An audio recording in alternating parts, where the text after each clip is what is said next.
Hey guys, welcome back to my channel Soulful Tarot. ಇವತ್ತಿನ topic ಬಂದು ಝೋಡಿಯಾಕ್ sign Leo ಸಿಂಹ ರಾಶಿಯವರ love life reading ನೋಡೋಣ. March month love life reading ಹೇಗಿದೆ ಅಂತ ಅಂದ್ಬಿಟ್ಟು ವಿಡಿಯೋ ಸ್ಟಾರ್ಟ್ ಮಾಡೋಕ್ಕೂ ಮುಂಚೆ ನಿಮ್ಗೆ ಏನಾದರೂ ನನ್ನ ವಿಡಿಯೋಸ್ ರೆಸನೇಟ್ ಆಯಿತು, ಇಷ್ಟ ಆಯಿತು ಅಂದರೆ ದಯವಿಟ್ಟು ಸಬ್ಸ್ಕ್ರೈಬ್ ಮಾಡಿಕೊಡಿ, ಲೈಕ್ ಮಾಡಿ, ಶೇರ್ ಮಾಡಿ, ಹಾಗೆ ಕಮೆಂಟ್ ಮಾಡಿ ಯಾವ ಥರ ಕಂಟೆಂಟ್ ಬೇಕು ಅಂತ ಅಂದ್ಬಿಟ್ಟು ಪ್ಲೀಸ್ ಸಬ್ಸ್ಕ್ರೈಬ್ ಮಾಡ್ಕೊಂಡು ನೋಡಿ ಗೈಸ್. ಈಗ ಯಾರೆಲ್ಲ ಸಬ್ಸ್ಕ್ರೈಬ್ ಮಾಡ್ಕೊಂಡಿದ್ದೀರಾ ಅವರಿಗೆಲ್ಲ ಥ್ಯಾಂಕ್ ಯು ಸೋ ಮಚ್. ಸಿಂಹ ರಾಶಿಯವರ ಲವ್ ಲೈಫ್ ರೀಡಿಂಗ್ ನೋಡೋಣ, ಸಿಂಹ ರಾಶಿಯವರ ಹೇಗಿದೆ ಅಂತ.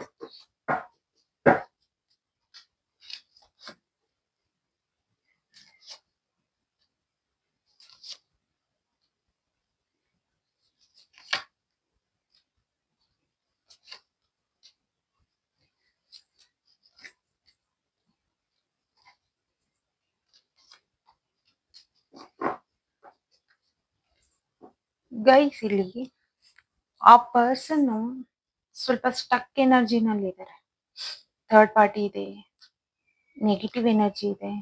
ನೀವು ಲಿಯೋ ಆಗಿ ಕ್ಯಾಪ್ರಿಕಾನ್ ಜೊತೆನಲ್ಲಿ, ಮಕರ ರಾಶಿಯವ್ರ ಜೊತೆನಲ್ಲಿ ನೀವೇನಾದ್ರೂ ರಿಲೇಶನ್ಶಿಪ್ ಅಲ್ಲಿ ಇದ್ದೀರಾ ಅಥವಾ ಮದ್ವೆ ಆಗಿದ್ದೀರಾ, ಎನಿಥಿಂಗ್ ಆ ಥರ ಏನಾದ್ರು ಇತ್ತು ಅಂತಂದ್ರೆ ಇದು ಹೊಂದಾಣಿಕೆನೇ ಆಗೋದಿಲ್ಲ ಈ ರಿಲೇಶನ್ಶಿಪ್ಗೆ. ಆ ಪರ್ಸನ್ ಮ್ಯಾರಿಡ್ ಪರ್ಸನ್ ಇರ್ಬೋದು, ಆದ್ರೆ ಆ ಪರ್ಸನ್ ಮ್ಯಾರಿಡ್ ಪರ್ಸನ್ ಆಗಿದ್ರು ಅವರಿಗೆ ನಿಮ್ ರಿಲೇಶನ್ಶಿಪ್ ಬೇಕು, ಬಟ್ ಅವರು ತೋರ್ಸ್ಕೊಳಕ್ ಆಗ್ತಾ ಇಲ್ಲ ಅದನ್ನ. ಈಸ್ ವೇಟಿಂಗ್, ಅವರಿಗೆ ನಿಮ್ ರಿಲೇಶನ್ಶಿಪ್ ಸಹ ಬೇಕು, ಅದನ್ನ ತೋರ್ಸ್ಕೊಳಕ್ ಆಗ್ತಾ ಇಲ್ಲ ಅವ್ರಿಗೆ.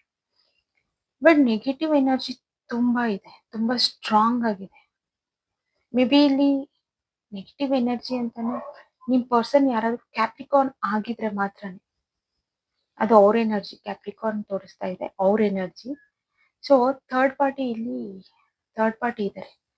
ಮೇ ಬಿ ನೀವು ಕ್ಯಾಪ್ರಿಕಾನ್ ಮಕರ ರಾಶಿಯವರು ಬಂದು ನಿಮ್ ಲೈಫಲ್ಲಿ ಸೆಕೆಂಡ್ ಇರ್ಬೋದು, ಅಥವಾ ಫಸ್ಟ್ ನಿಮ್ ಫ್ಯಾಮಿಲಿ ವೈಫ್ ಆ ಥರ ಇರ್ಬೋದು. ಸೆಕೆಂಡ್ ಬಂದು ಮಕರ ರಾಶಿಯವರು ನಿಮ್ ಫ್ರೆಂಡ್ಸ್ ಆಗ್ಲಿ, ನೀವು ಯಾರ ಜೊತೆ ಡೀಲ್ ಮಾಡ್ತಾ ಇದ್ದೀರಾ ಅವ್ರದ್ದು ಮಕರ ರಾಶಿ ಆಗಿರ್ಬೋದು.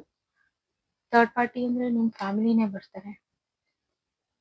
ಇಲ್ಲಿ ಚೀಟಿಂಗ್ ನಡೀತಾ ಇದೆ, ಇಲ್ಲಿ ಒಬ್ರಿಗೊಬ್ರು ಅಥವಾ ಅವ್ರವ್ರೇ ಚೀಟ್ ಮಾಡ್ಕೊತಾ ಇದಾರೆ ಅಂತ ಅನ್ಸ್ತಾ ಇದೆ. ಮತ್ತೆ ಇಲ್ಲಿ ನಿಮ್ ಪರ್ಸನ್ ಟೂ ಸಿಚುವೇಶನ್ ಅಲ್ಲಿ ಸಿಕ್ಕಾಕೊಂಡಿದ್ದಾರೆ. ಐದರ್ ದಿಸ್ ಆರ್